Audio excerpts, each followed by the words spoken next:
Hi, I'm Imogen. I'm Ben. And today we're at Fabric recording a track in 2 hours using just Ableton. So, I think we should make something breaksy. Yeah. With like electro breaksy. How fast? 137. Yeah, sounds good. Yeah, and then we've got our samples here. These are just like one-hit samples that are from random places, basically. I think we should have like a tight kick if we're going to be making breaks. There's a couple in there. If we're going to have a bass as well. So you've got like an alternate one that's longer. Yeah. Probably that one is the most punchy. Do you know what? I'm going to put it in simpler because I find it easier to look at it. Okay, so let's get the kick there, and then might be nice to have that one. Yeah. Maybe just to change the variety. Maybe that on the one. And then a snare. First one maybe to start with. So we just get a beat going, just so we've got something to sort of get rolling around. So should we put that drum break in that we've got then? Whack it in. Okay, cool. And stick the frequency shifter on it. Why do you want to do that? Because it will sort of change the pitch a bit and you can sort of make the sample a bit wider as well. Okay. So, see, it's got that button that says wide. Yeah, that one. Yeah. And then just bring the frequency down. Yeah, try that. Oh, let's turn it down as well. Turn it down a whack. We can also sidechain it to kick and snare as well. Really, what you want from it maybe is just like the sizzle of it in between the hits from the break. Because it doesn't really go with the groove of the drums that we've done. So when we sidechain it to the kick, it will just be like punching through. Yeah. There are two kicks, aren't there? Oh, so maybe group them together and then use that as the sidechain source. Sometimes it's quite good to have two compressors, so one that's sidechaining the kick and one that's sidechaining the snare. Have them off one after the other. Okay, yeah. That sort of works as well. Try copying that compressor and doing the same for the snare. I can make a bus with a saturator on. Yeah, go on, work it through there. And that will like just bring everything together a bit more. So instead of putting saturators on everything, I like to just put it on a channel with a high pass, and then you can send even the kick and everything like that. Yeah. And it's just a good way of mixing down everything fast and When bringing in doubt, everything together. add distortion. Yeah, otherwise if we were sending the kick to this, it would just get really muddy. You can hear that it's just kind of brought everything to life a bit. So I'm not going to do any sequencing, just literally make a patch and then record in some sounds. Let's just start with making it monophonic, because its bass is mono. So 2 osses. Osses. So like we want basically him to beat slightly. So you're just detuning it to get more harmonics and make it sound a bit fatter. Maybe this filter will add some dirt. I'm just going to like make a load of bass stuff. I'm going to make a macro for this. What that does is it lets you control a couple of parameters at the same time. What I'm going to do is make both of the oscillators into FM oscillators, have them tuned at 50%, and then all the macro is going to do is add modulation of FM to both oscillators simultaneously. So then when I turn this,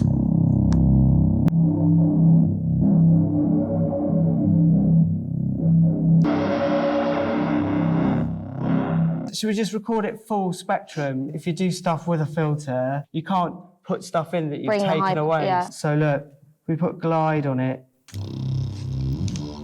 Yeah, and then it will pitch bend it when we go Longer though. up and down the notes. Yay! Do you think add the sub or leave it? It might be too much. Try it. Too much. Try it on the other oscillator. Yeah, because this is flatter. No, it just destroys it. Yeah, get some ones where it's not like where it's a bit lower as well.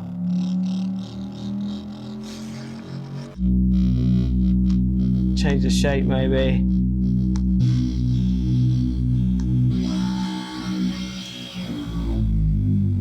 Getting there. Yeah.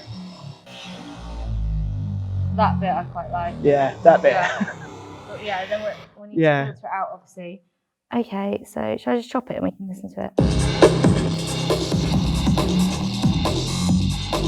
That's quite nice, this bit.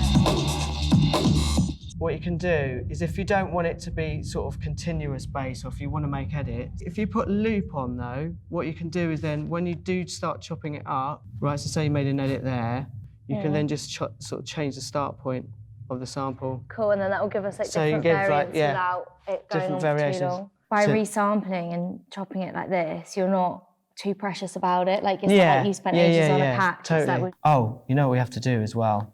Save. Absolutely haven't saved. We have to do that now. The deal is, all you have to do is save once. Because if it crashes, it will just recover your work. Yeah, that's the good thing about Ableton. If you don't save once, then you can kiss it all goodbye.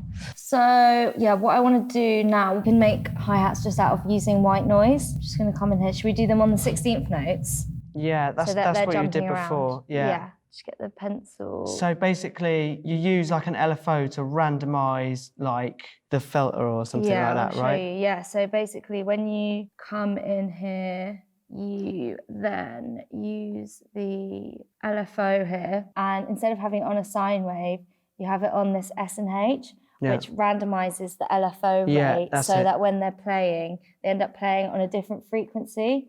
But to do that, you have to put it on the filter. Yeah.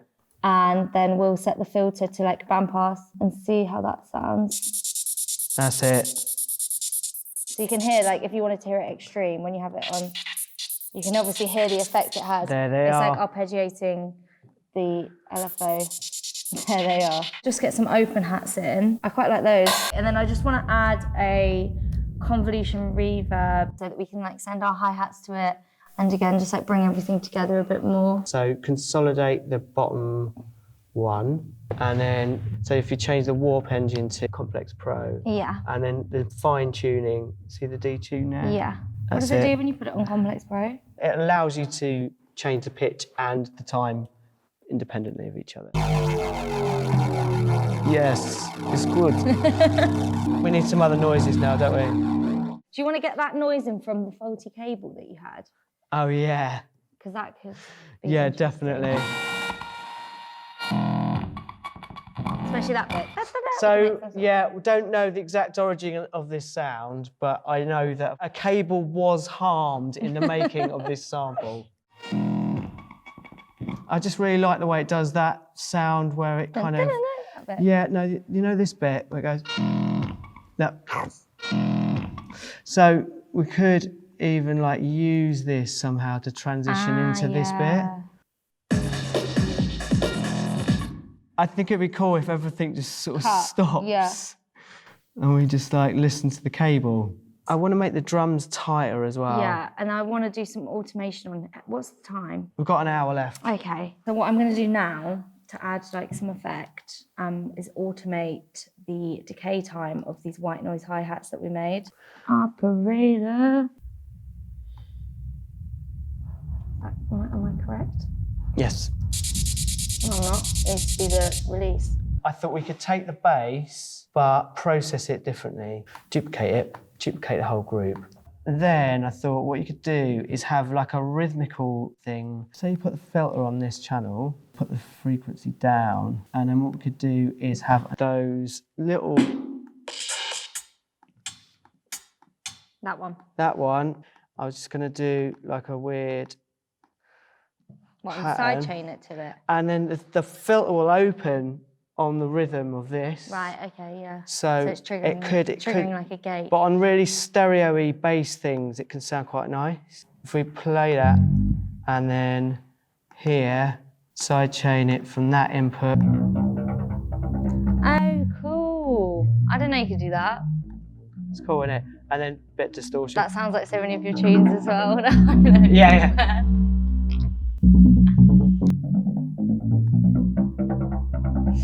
Yeah, cool. It's like making it sound plucky.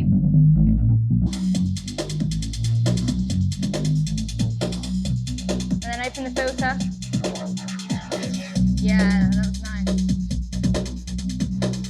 The drums just sound a little bit like woody. Should we sidechain the bass to the kick as well? Should we try a difference there? Yeah, it's not really doing it, is it? No, I quite liked the like 808 one at the bottom. Oh yeah. Yeah, that was cool. Yes, already better. Put drum bass on the boom kick. Yeah. Oh look, instantly better. It's just Take off the dampening, otherwise it's gonna... That's with no damping, if you know what I mean. It's making it a hell of a lot louder as well, but... Sounds better already. Yeah. A bit more, maybe. Yeah, wicked. It's all right, this tune.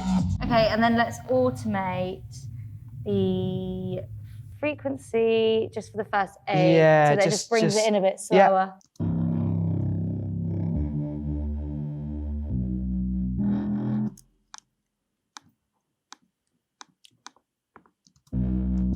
Maybe have that one again. This one? No, that one at the end. I think that one might belong at the end. So you could have one of these. Here we go. Here we go. So you can then even the waveform is like fitting together there.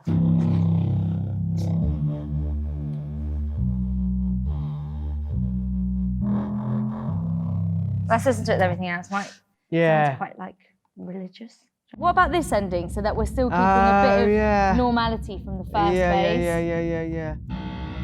That's way better than the end one.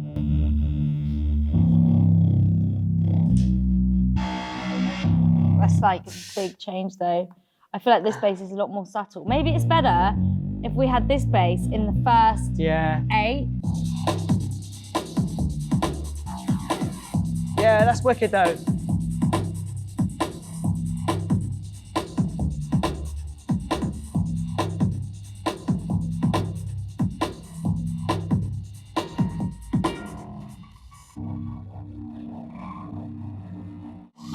I can mess around with the erosion. Yeah. Totally. Woo! And then obviously we need the new bass to come in. Yeah, let's take it from the top, shall we? Yeah. Just see what's what. It sounds really good though. Yeah, mate. I don't know whether I like that plucky bass so much that I would want it in 4. I know what you mean. But then it's like, oh, it's a build up for something then. We could carry on really, but we're not allowed. Not allowed. No, they'll throw us out if we do that.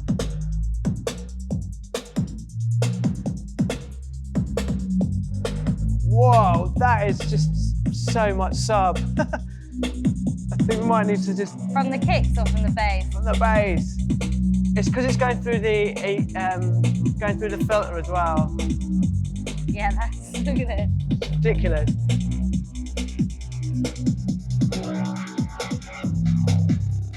Oh. When I'm making a track, I think you're the same as well, but it's like you get to this point usually and it's like, I want to hear what it would sound like if it had been mastered. So I know some people that actually do the whole mix down with a limiter on it, but I tend to get to a point where the mix is sort of like, all right, and then I'll put one on, and then I might do a bit more mix work to it. Yeah. And it's just so that... Well, if you're going to play it in a club as well, if you're going to play it in a club, it's another thing, but I suppose also as well as when you're still making something, you want to like enjoy the full like whack off it, basically. And I think as well, if you have like a reference track, which is what I do when I'm mixing something down, something that sounds similar that I like the mix down of, having a limiter on it just brings it together and then... I'm gonna err on the side of caution anyway and use a utility and then a limiter. So the reason for that is I know that we're mixing slightly above 0 dB on the master. Yeah. So I'm going to bring the gain down by however much this is down, -3 something. Maybe we need to sack off a bit in the beginning then. Oh, let's start sacking bits off. We were done. 64 bars deep. Right, that's it, we're off. We're kind of like there-ish, aren't we? Yeah, we're done.